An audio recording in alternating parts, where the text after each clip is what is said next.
TDP అధినేత Chandrababu Naidu bail మీద బయటకు రానంత వరకు ఇది అక్రమ అరెస్టు అన్నారు.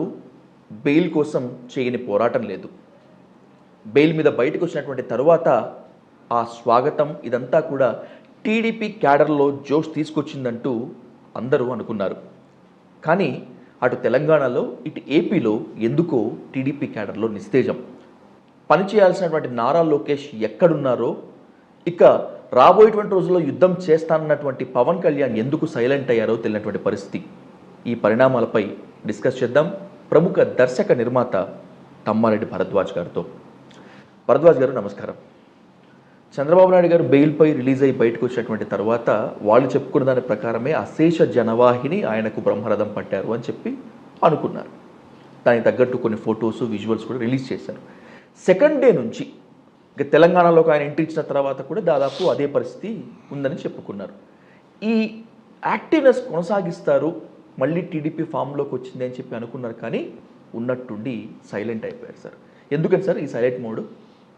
సైలెంట్ ఏమవ్వలేదు, వాళ్ళ పని వాళ్ళు చేసుకుంటుంటారు. ఇప్పుడు చంద్రబాబు నాయుడు గారికి బెయిల్ వచ్చింది ఎందుకు? హాస్పిటల్ కోసం, ఆరోగ్యరీత్యా వచ్చింది, క్యాన్వాసింగ్ చేయడానికి రాలేదు కదా.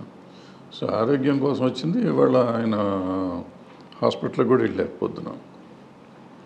సో దానికి దీనికి సంబంధం లేదు. ఇక మిగిలిన అంటారా, మిగిలిన నాయకులు చేసుకోవాల్సిందే కదా. అది జరుగుతూ ఉంటుంది. జరగకుండా జరుగుతుందో జరగలేదో మనకు తెలియదు కదా. జరగటువంటి రోజు ఇంతమంది చంద్రబాబు నాయుడు గారు జైల్లో ఉన్నారు కాబట్టి దాని మీద ఏదో ఒక చిన్న ఎజిటేషను, చిన్నదో పెద్దో రోజు అన్ని చోట్ల చేసుకుంటూ వచ్చారు. ఇప్పుడు ఆయన బయటకు వేలు మీద బయటకు వచ్చారు కాబట్టి ఇంకేమీ చేయట్లేదు. సింపుల్. మళ్ళీ ఎలక్షన్ వస్తే ఎలక్షన్ మూడ్ వస్తుంది. పవన్ కళ్యాణ్ గారు ఆయన పెళ్ళికి వెళ్ళాడు, వచ్చేసి ఉంటాడు ఇవాళ. సో రేపు ఎల్లుండో మళ్ళీ వారాహి యాత్రను బయలుదేరతారు. ఆయన తెలంగాణ కూడా ఎలక్షన్లో కంటెస్ట్ చేస్తున్నారు. సో తెలంగాణ ఆంధ్రాన ఆయనకు ఉండే డిస్కషన్ ఆయనకు ఉంటుంది కదా. తెలంగాణలో ఎలా చేయాలి, ఆంధ్రాలో ఎలా చేయాలి, టైం ఎట్లా సెట్ చేసుకోవాలి, తెలంగాణకి ఎంత స్పేర్ చేయాలి, ఆంధ్రాకి ఎంత స్పేర్ చేయాలి. అండ్ ఆయనకి ఏంటంటే విచిత్రమైన పొజిషన్లో ఉన్నాడు ఇప్పుడు ఆయన. తెలంగాణలో బీజేపీతో పొత్తు, ఆంధ్రాలో టీడీపీతో పొత్తు.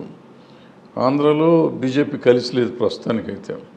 తెలంగాణలో బీజేపీ, తెలుగుదేశం పార్టీ అఫీషియల్గా చెప్పట్లేదు కానీ తెలుగుదేశం మొత్తం కాంగ్రెస్కి సపోర్ట్ చేస్తాను.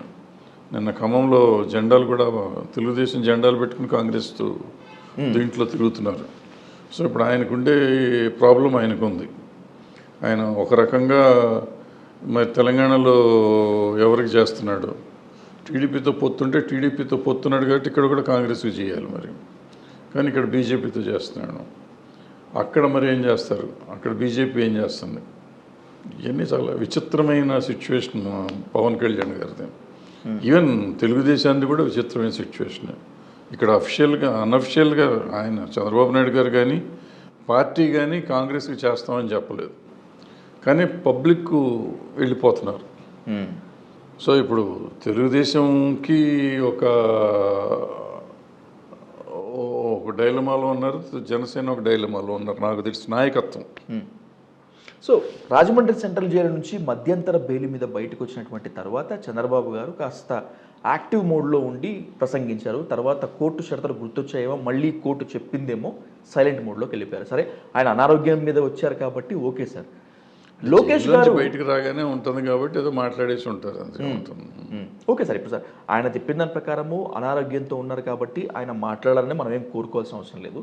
కానీ ఈ యాక్టివ్ మోడ్ని ఇంతకాలంగా టీడీపీ క్యాడర్లో ఉన్నటువంటి ఆ నిస్తేజాన్ని ఉత్తేజంగా మార్చి ట్రాక్లో పెట్టారు కదా, దాన్ని ఎందుకని నారా లోకేష్ గారు కంటిన్యూ చేయలేకపోతున్నారు? చేయట్లేదు కూడా. నారా లోకేష్ గారు ఎట్లాగూ ఆయన అక్కడే ఉన్నారు కదా. మొన్న ఆయన జైల్లో ఉన్న రోజులు ఢిల్లీలో ఉన్నారు, ఇప్పుడు ఢిల్లీలోనే ఉంటారు. ఎందుకంటే రేపు 9th కేసు ఉంది కదా. సో ఆ లాయర్లు అందరితో మాట్లాడటం ఇవన్నీ ఉంటాయి కదా. అంతకుముందు కూడా ఆయన అదే చెప్పారు, 40 days లాయర్ని కోఆర్డినేట్ చేయడానికి ఢిల్లీలో ఉన్నానన్నారు.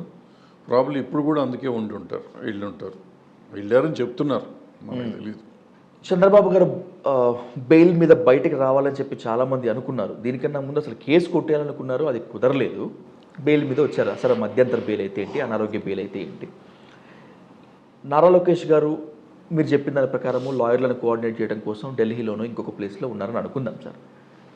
రాబోయేటువంటి రోజుల్లో నేనే రథసారథని అనేటువంటి లెవెల్లో మాట్లాడినటువంటి పవన్ కళ్యాణ్ గారు ఉన్నటువంటి సైలెంట్ అయిపోయారు ఎందుకు? సైలెంటే ఉంది సార్. పాపం పెళ్ళికి వెళ్ళొద్దు అంటారండి, మీరు భలే చెప్తారండి. ఆయన పెళ్ళికి వెళ్ళారు, వాళ్ళ అన్న కొడుకు పెళ్ళి కదా, అన్న కొడుకు పెళ్ళికి వెళ్ళొద్దు అంటారా ఏంటి? ఎన్టీ రామారావు గారు బాలకృష్ణ పెళ్ళికి వెళ్ళలేదు, అది వేరే సంగతి. అందరు నాయకులు అలా ఉండాలని రూల్ ఏం లేదు కదా.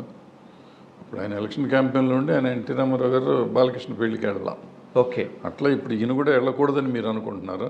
వెళ్ళకూడదు అనేటువంటి నియంత్రణ మనకెక్కడ ఉంది. కానీ ఇప్పుడు ఎన్టీఆర్ గారు బాలకృష్ణ గారి వివాహానికి వెళ్ళాలా వద్దా అనేటువంటిది ఆయన వ్యక్తిగతం సార్. టు బి ఫ్రాంక్ అంటే ఎందుకు వెళ్ళలేకపోయారు అంటే ఆయన ప్రజల్లో ఉన్నారు కాబట్టి, ప్రజలతో ఉన్నారు కాబట్టి.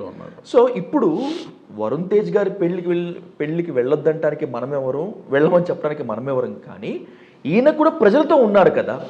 అక్కర్లేదు. ఇప్పుడు ఎన్టీ రామారావు గారు ఆ రోజు ఎందుకు వెళ్ళలేదంటే ఆయన పెట్టి 8 నెలల్లోనే రాజ్యానికి తీసుకొచ్చారు. ఆయనే పార్టీ సారథి వారధి అన్నీ ఆయనే. సో ఆయన ఆల్రెడీ పబ్లిక్లో ఉన్నాడు. మధ్యలో ఒక రోజు బ్రేక్ చేయటం ఇష్టం లేదు, 1 or 2 days. ఈయన ఆల్రెడీ బ్రేక్ చేశారు. ఈయన వారాహి యాత్ర చేసినప్పుడే ఈయన ప్రజల్లో వస్తారు, మిగిలినప్పుడు లేదు. యాత్రకు ఆల్రెడీ బ్రేక్ ఇచ్చారు కదా, ముందే బ్రేక్ ఇచ్చారు కదా. సో ఈయన ప్లాన్డ్ ఆ పెళ్ళికి 1 వారం రోజులు వెళ్ళాలనుకున్నారు, వెళ్తున్నారు. షూటింగ్కి 10 రోజులు వెళ్ళాలనుకుంటారు, వెళ్తారు. ఏం పబ్లిక్లోకి రావాలనుకున్నప్పుడు వస్తారు. ఆయన లెక్కలు ఆయనకు ఉంటాయి కదా. తొలిసారి ములాఖత్ అయి బయటకు వచ్చిన తర్వాత పవన్ కళ్యాణ్ గారి ప్రెస్ మీట్ని చూసి నిజంగా రాబోయేటువంటి రోజుల్లో ఇది యుద్ధమే అని చెప్పి అనుకున్నారు జనసేన క్యాడర్ అంతా కూడా. కానీ అది ఉన్నట్టుండి డైల్యూట్ అవ్వకుంటూ వచ్చింది. మనం డైల్యూట్ అనుకుంటున్నాం అండి, వాళ్ళు యుద్ధం చేస్తున్నాం అనుకుంటున్నారు.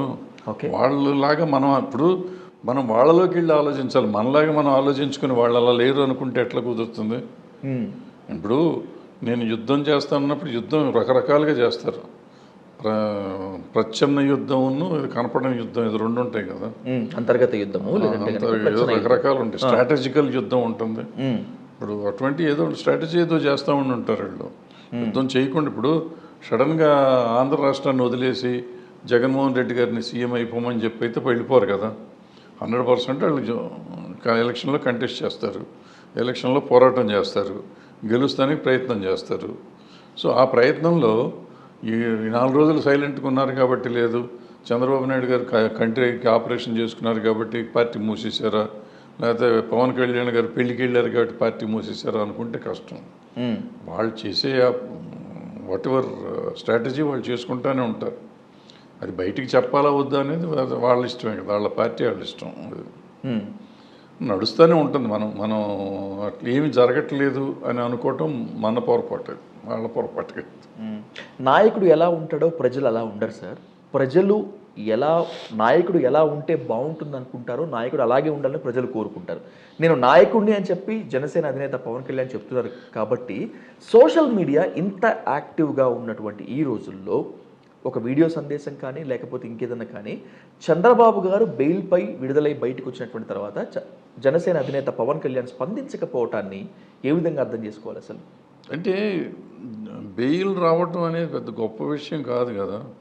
బెయిల్ ఎప్పుడో రావాల్సింది, వస్తుంది అనుకున్నాం, అనుకున్న రాలేదు, వస్తుంది అనుకున్నప్పుడు రాలేదు, ఇప్పుడు రాదేమో అనుకుంటే సడన్గా వచ్చింది, ఒక రకంగా చెప్పాలంటే. సో దాని మీద స్పందించి జైలు నుంచి బయటకు వచ్చేసారు అని చెప్పాల్సినంత హడావిడి పడాల్సినంత విషయం ఏం లేదు.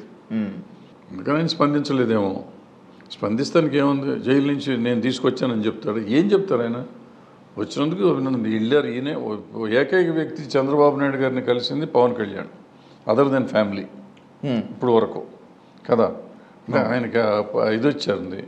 సో చంద్రబాబు నాయుడు గారు బయటికి రాగానే అభినందించింది కూడా, కృతజ్ఞతలు చెప్పింది కూడా ఈయనకే. మిగిలిన వాళ్ళు కూడా చెప్పారు, ఫస్ట్ స్పెషల్గా ఈయనకి చెప్పారు. సో వాళ్ళకి బాగానే ఉంది.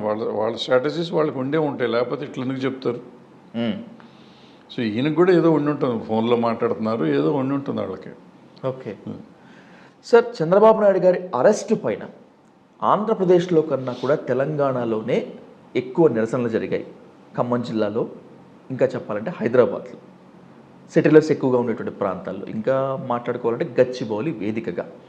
సో తెలంగాణలో నిరసనలు ఎక్కువగా జరిగాయి. చంద్రబాబు గారి అరెస్టుకు మద్దతుగా ర్యాలీలు జరిగాయి. కొన్ని చోట్ల పోలీసులు భగ్నం చేశారు, అది వేరే విషయం. ఏది ఏమైనప్పటికీ ఈసారి మేము ఖచ్చితంగా పోటీలో ఉండి మా తడాకా చూపిస్తామని చెప్పి ఆ క్యాడర్ ఆ ర్యాలీలో పాల్గొన్న వాళ్ళంతా చెప్పిన నేపథ్యంలో టీటీడీపీ ఏదో చేస్తుంది అనుకుంటే వాళ్ళు పలాయనం చిత్తగించారు. ఈ పోటీ నుంచి తప్పుకోవటాన్ని అస్త్ర సన్యాసమా లేకపోతే చేతగంటనమా? రెండు కాదు